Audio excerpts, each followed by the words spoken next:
but start activity, start service, or broadcast intent, which helps us to activate various components. So start activity, as the name itself signifies, is to launch an activity. Start service, or we can also have bind service. Whenever you want to communicate with a background service, and broadcast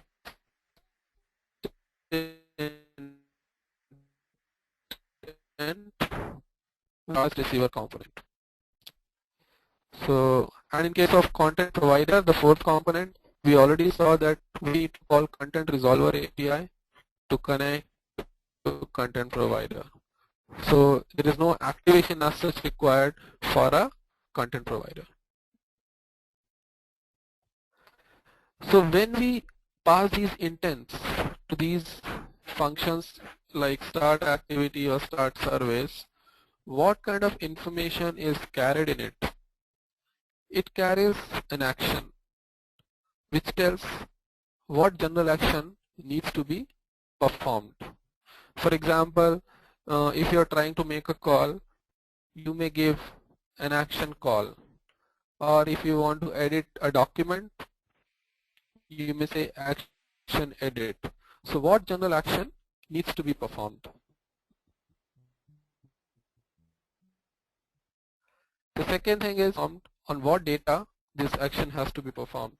So action and data are actually paired. So the different kind of actions are paired with different kind of data.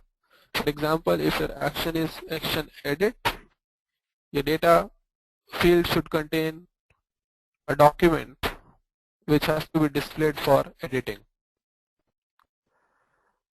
Another information carried in intent is category,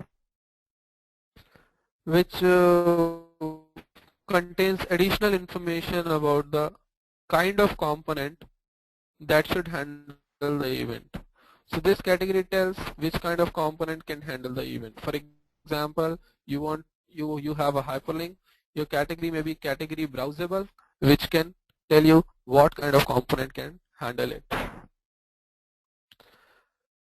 Then it carries something called the component, which is the class name, in case you want to pass an intent to a specific component. For example, you are in activity A and you want to start activity B. So you already know the component name of activity B. You can just specify the component name there and activity B will be invoked directly. So if you specify the component name, Android system does not need to check intent filter like which activity has to be launched. It can directly invoke the component which is explicitly specified. If we don't specify this component explicitly, Android system is going to decide based on action, data and category which component should be launched. Then we can also bundle some extra information in the form of key value pair along with an intent.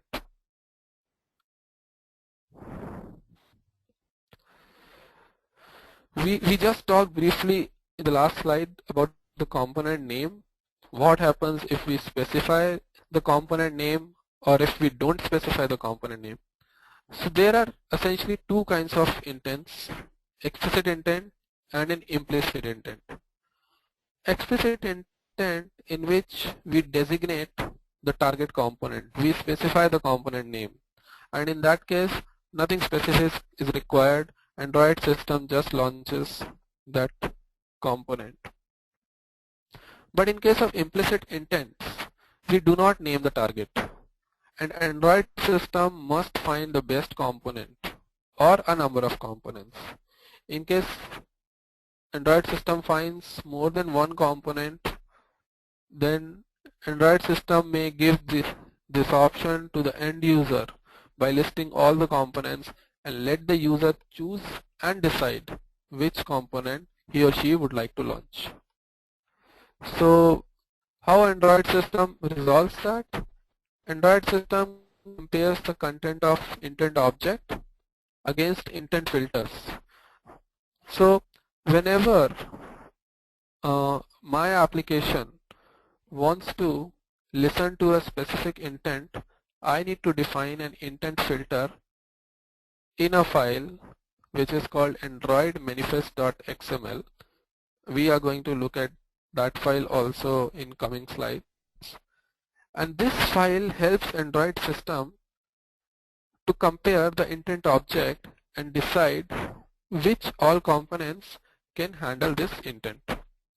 But when this comparison is being done, only three aspects are consulted: action, data, and category. So it does not take care of component name anyway, because if component name is there, it becomes an explicit intent, and it does not take care of even extras or other field when this comparison is being done. So what are intent filters?